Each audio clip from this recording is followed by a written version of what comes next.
बिस्मिल्लाहिर्रहमानिर्रहीम। अस्सलाम वालेकुम। आज मैं फिर से आपके सामने हूँ इस खुशी की खबर के साथ कि स्कूल खुलने जा रहे हैं, जो कि आपके लिए, हमारे लिए और तमाम बच्चों के लिए एक अच्छी खबर है। और इसके लिए कुछ ज़रूरी चीज़ें कि क्या क्या करनी है, क्योंकि बच्चे ख़ुद से कभी भी फॉलो नहीं करेंगे जब तक कि आप पेरेंट्स, हम और उस्ताद उनको मिलकर गाइड नहीं करेंगे। क्योंकि इतना अरसा जो स्कूल बंद भी रहे तो उसका मेन मकसद था कि बच्चे जो हैं वो सेफ़ रहें। तो अभी भी जब स्कूल खुल रहे हैं तो सबसे पहले बच्चों की सेफ्टी और उनकी एहतियात, इसकी ज़िम्मेदारी आपकी और हमारी, हम सबकी है। तो उसके लिए कुछ ज़रूरी हिदायत कि किस तरह से, किस प्रोसीजर के तहत हम आगे बढ़ेंगे, उसमें आप सबको और हमें मिलकर वो फैसले करने हैं। सबसे पहले तो 9 से इंटर तक की क्लासेस जो कि 15 सितंबर से स्टार्ट होंगी, वो हम 15 सितंबर से ही स्टार्ट करेंगे। उनके लिए जो उनकी ऑनलाइन क्लासेस हैं उनका आज आखिरी दिन है। अब उनकी रेगुलर क्लासेस ट्यूसडे से स्टार्ट होंगी और मंडे पे ऑनलाइन क्लासेस नहीं होंगी, ताकि हम मंडे तक तमाम सेटअप कर सकें और ट्यूसडे से बच्चे क्लासेस स्टार्ट कर सकें। 8 तक के बच्चों की ऑनलाइन क्लासेस जो होंगी वो तब तक चलती रहेंगी, वो मंडे पे भी होंगी जब तक कि वो स्कूल खुलते नहीं हैं। जैसे कि प्रोसीजर के तहत 6 to 8 क्लासेस जो हैं वो 22 से स्टार्ट होंगी, तो हम भी 22 से स्टार्ट करेंगे और 22 तक उनकी ऑनलाइन क्लासेस चलेंगी। और फिर जब वो बच्चे रेगुलर आ जाएंगे तो उनकी ऑनलाइन क्लासेस ऑटोमेटिकली स्टार्ट जो है ना वो हो जाएंगी। बाकी छोटे बच्चों की जब अनाउंसमेंट होगी तो तब हम देखेंगे कि स्कूल जैसे खुल रहे हैं, किस डेट से खुल रहे हैं, फर्दर हम आपको अपडेट कर देंगे। तब तक उन बच्चों की ऑनलाइन क्लासेस चलती रहेंगी। अब हम आते हैं 9 से इंटर तक के बच्चे कि उनके लिए क्या स्ट्रेटजीज़ हैं। सबसे पहले तो एक अनाउंसमेंट क्लास 9th के लिए कि उनका जो एकेडमिक ईयर है उसके अंदर सब्जेक्ट्स की चेंजिंग हुई है कि पहले 9th क्लास में 5 सब्जेक्ट्स थे, अब 9th क्लास के अंदर जो है वो 7 सब्जेक्ट हो गए हैं, जिसके अंदर के बच्चा फिज़िक्स, केमिस्ट्री, मैथ्स और बायो ये पढ़ेगा, इंग्लिश पढ़ेगा और इस्लामियात पढ़ेगा। पाकिस्तान स्टडीज़ जो है वो आगे जाके मैट्रिक में पढ़ेगा। तो हम भी उसी तहत बच्चों को जो है पढ़ाएंगे।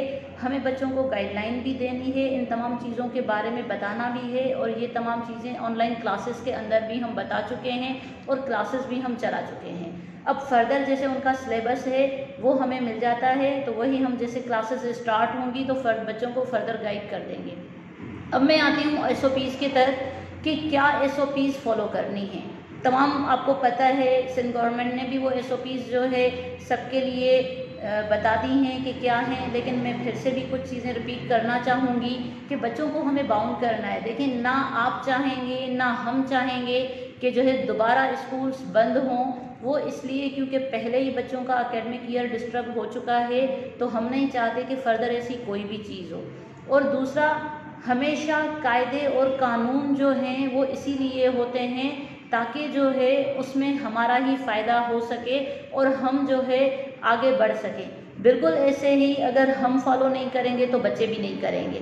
सबसे पहले हमारी ज़िम्मेदारी है बच्चों को गाइड करना, उनकी सेहत के लिए, उनकी जो है अच्छी परवरिश के लिए और उनके जो है एक अच्छे एकेडमिक ईयर के लिए। सबसे पहले ज़रूरी है मास्क, जो कि फ़र्स्ट प्रायोरिटी के ऊपर है। बच्चे को मास्क देना है। ज़रूरी नहीं है कि वो कोई सर्जिकल मास्क हो, बच्चा जो है वो कपड़े का मास्क भी पहन सकता है। लेकिन अगर बच्चे के पास मास्क नहीं हुआ तो उसको कैंपस के अंदर अलाउ नहीं करेंगे। इस चीज़ की आपको जो है एहतियात करनी है कि बच्चा मास्क लेकर ज़रूर आए, बच्चा मास्क पहनकर आए और क्लास के अंदर उसको बाउंड करना है। और आप ये समझें जैसे एक बच्चे के लिए यूनिफॉर्म कंपलसरी है, इस वक्त उनके लिए एक मास्क कंपलसरी है। तो हम ये क्यों सोचें कि ये हमारी चॉइस है, ये चॉइस नहीं है। ये जो है ना रूल है, एक नीड है बच्चे की सेफ्टी के लिए, बच्चे की सेहत के लिए। तो इसमें क्या फ़र्क पड़ता है। जैसे यूनिफॉर्म ज़रूरी है वैसे ही हम मास्क भी बच्चे को पहना सकते हैं, और ये उस्तादों के लिए भी ज़रूरी है कि तमाम उस्तादों को जो है वो मास्क पहनना है। बिल्कुल इसी तरह से जो है बच्चे को बाउंड करना है कि वो मास्क कंपलसरी पहने। दूसरा, हर बच्चे के पास अपनी सैनिटाइज़र की बोतल होनी चाहिए, और जो है वो ये एहतियात करे कि अपनी जो भी उसकी पर्सनल चीज़ें हैं, चाहे उसका रजिस्टर है, कोई उसकी स्टेशनरी है या कोई भी और चीज़ है, वो किसी दूसरे बच्चे से शेयर नहीं करे। अपनी वाटर बॉटल लेकर आ जाए, अपना लंच लेकर आ जाए, वो बाहर से कोई भी चीज़ परचेज़ ना करे। बिल्कुल उनको टाइम दिया जाएगा ताकि क्लासेस के बाद जो है वो अपना लंच कर सकें और वो घर से साफ़ सुथरा बना हुआ हो, यहाँ पर बाहर से कुछ भी ना लें। अपनी वाटर बॉटल लेकर आ जाए, लेकिन वो अपनी ये पर्सनल चीज़ें दूसरे बच्चों से शेयर ना करें। सोशल डिस्टेंस की ख़ास गाइडलाइन बच्चों को देनी है कि वो एक डिस्टेंस के तहत जो है ना बैठें, और एक दूसरे से शेक हैंड करना या एक दूसरे से जो है गले मिलना, इसको अवॉइड करना है। जो सोशल डिस्टेंस गाइडलाइन दी गई है कि होना चाहिए, इससे ही उनकी क्लास में अरेंजमेंट होगी, तो वो उसी के तहत बैठें। एक दूसरे से बात कर सकते हैं, एक दूसरे से शेयरिंग कर सकते हैं, लेकिन ज़रूरी नहीं है कि एक दूसरे से हाथ मिलाएं या फिर अपनी जो चीज़ें हैं एक दूसरे से शेयर करें। देखिए, एहतियात बेहतर है, इसलिए ये तमाम चीज़ें फॉलो करना भी लाजमी है ताकि स्कूल्स प्रॉपर रन कर सकें और जो बच्चे हैं वो अच्छे से पढ़ सकें, और उनका जो सेशन डिस्टर्ब हो चुका है पहले, वो तमाम क्लासेस जो है रिकवर हो सकें। उसके अलावा दूसरी ये चीज़ है कि बच्चे जो हैं जैसे क्लास के अंदर बैठते हैं, जिस तरह से एक दूसरे से बातें करते हैं, तो उस वक्त भी उनका जो मास्क है वो उनके पास होना चाहिए और वो पहना हुआ होना चाहिए। और दूसरी ये चीज़ कि अगर छुट्टी की जैसे हम आपको टाइमिंग बता देते हैं, तो कोशिश ये करनी है कि बच्चे को जल्दी से पिक कर लें। ऐसा ना हो कि एक एक घंटे तक, डेढ़ घंटे तक, लेट तक बच्चा स्कूल में बैठा रहे।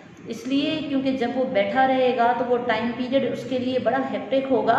तो जैसे छुट्टी होती है, कोशिश ये करें कि उसकी ट्रांसपोर्ट जो है वो एज़ अर्लियर पहुंच सके, वो आ जाए और बच्चे को ले जाए।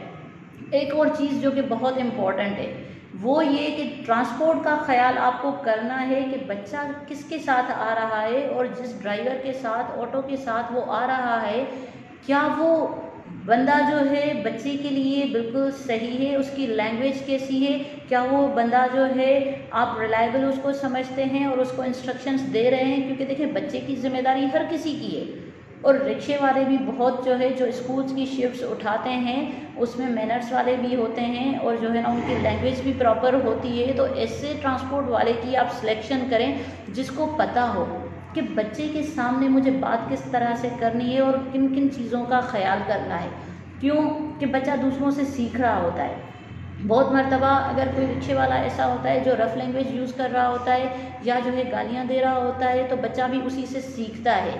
तो ये इंस्ट्रक्शंस आप उस ऑटो वाले को दे सकते हैं, उस ड्राइवर को आप दे सकते हैं, जिस ट्रांसपोर्ट में बच्चा आ रहा है उसको आप दे सकते हैं कि सबसे पहले टाइम की पाबंदी, उसके बाद उसकी ख़ुद की लैंग्वेज, और फिर वो सफाई का ख़ास ख्याल रखे, ऑटो में ख़ास ख्याल रखे कि बच्चे जो हैं वो बिल्कुल सेफ्टी के साथ जो है स्कूल में आ सकें। और इसकी ज़िम्मेदारी, इस चीज़ का ख्याल जो है आपको करना है ताकि जो है बच्चे कहीं पर भी, चाहे स्कूल के अंदर हों या बाहर हों, वो डिस्टर्ब ना हो।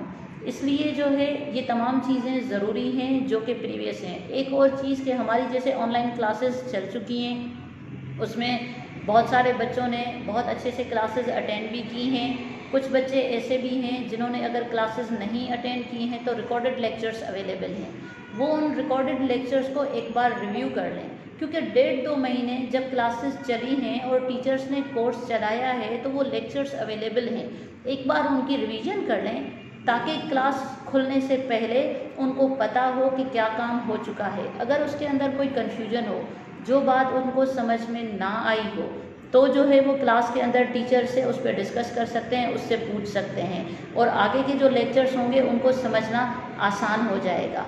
इसलिए जो है इन तमाम चीज़ों की रिवीजन ज़रूरी है। इसके बाद मैं दूसरी चीज़ पर आती हूँ कि स्टूडेंट्स जो हैं उनके लिए और क्या चीज़ ज़रूरी है। उनके लिए एक ये चीज़ ज़रूरी है कि जो है आप उनको तमाम चीज़ों के लिए केयरफुली बाउंड करें। क्यों कि बच्चे जो है वो जब बाउंड नहीं होते हैं वो ये समझते हैं कि इस चीज़ में हमारा जो है कोई फ़र्क नहीं पड़ता, क्या चीज़ है, तो हेल्थ के साथ क्यों कॉम्प्रोमाइज़ करना या एजुकेशन के साथ क्यों कॉम्प्रोमाइज़ करना। इसलिए जो है उसकी ज़िम्मेदारी इस और जो टेस्ट हमारे स्टार्ट हो चुके हैं, फर्स्ट मंथली टेस्ट हमने 4 टेस्ट जो है वो ऑनलाइन किए थे और फर्दर जो है उनकी वर्कशीट्स अवेलेबल हैं। जिन्होंने अब तक वर्कशीट्स नहीं ली हैं वो कैंपस से अपनी वर्कशीट्स कलेक्ट कर लें। वर्कशीट्स जो हमने दी हैं उनको जमा करवाने की जो लास्ट डेट है वो है 20 जो है तारीख तक बच्चों को वो वर्कशीट्स कंप्लीट करके जमा करवानी है।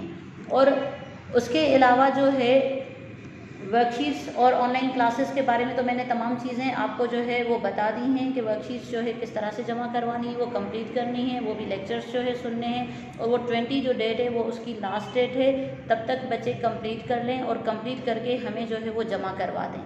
अच्छा, इसके अलावा अभी जो बच्चे आएंगे 9 से इंटर तक के वो ट्यूसडे से आएंगे, 6 to 8 के बच्चे 22 से आएंगे। फर्दर छोटे बच्चों के लिए जो है हम आगे अनाउंसमेंट कर देंगे। ये थी मोस्ट इम्पॉर्टेंट थिंग जो कि मैंने आपको बताई कि किस तरह से करना है।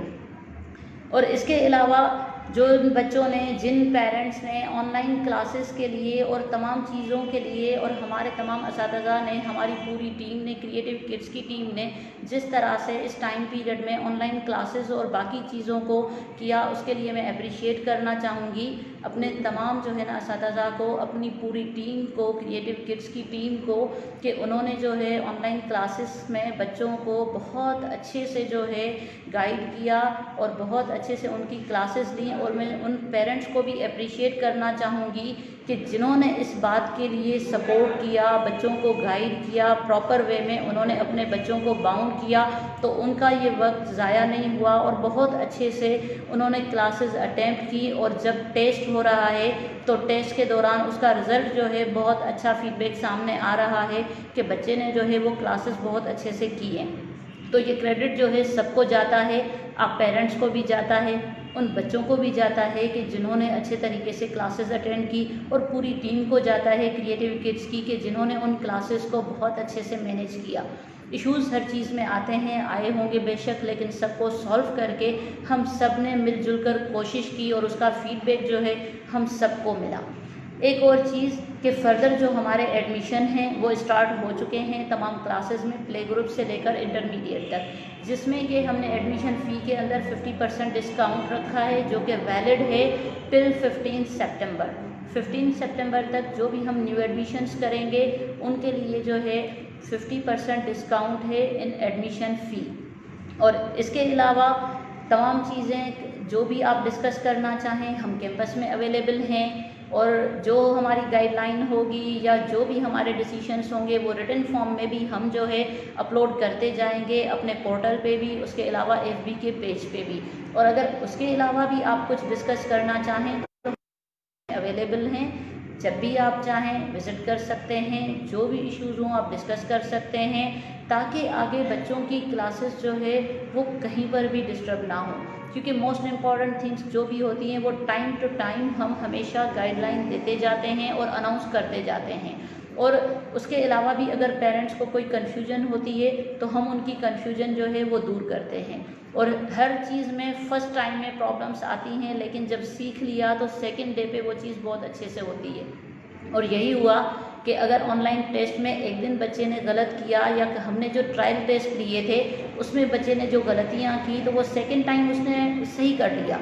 अगर फर्स्ट टेस्ट में बच्चा डिस्टर्ब हुआ तो दूसरे टेस्ट में नहीं हुआ, इसलिए क्योंकि उन्होंने सीख लिया, उनको तरीका आ गया।